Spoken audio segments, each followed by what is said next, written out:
All right, let's talk about number 36. So the instructions in 36 say, use theorem 7 to show that the given function is continuous. Theorem 7, if you flip back to it, is the theorem that says that composites of continuous functions are also continuous, okay?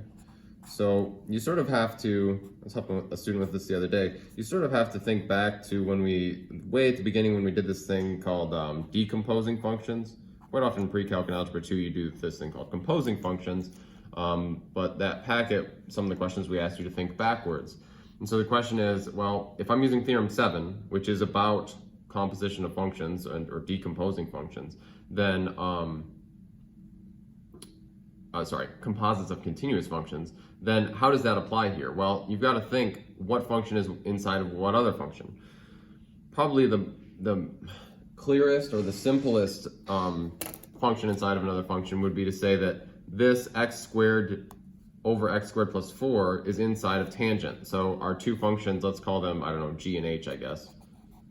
So maybe we have g of x is our outside function. Let's call that tangent of x. And we have h of x would be then x squared over x squared plus 4.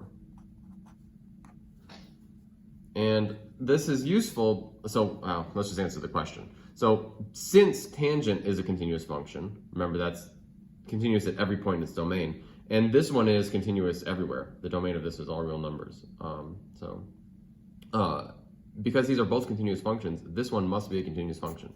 So you don't even need to know what this function looks like. You can just look at its parts and reason that it must be a continuous function.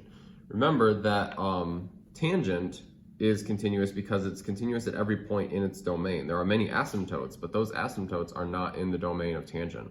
Okay, so you've got a continuous function, therefore f of x must be continuous. And you can write that however you want. I'm not going to write that out, but that's what they're looking for there.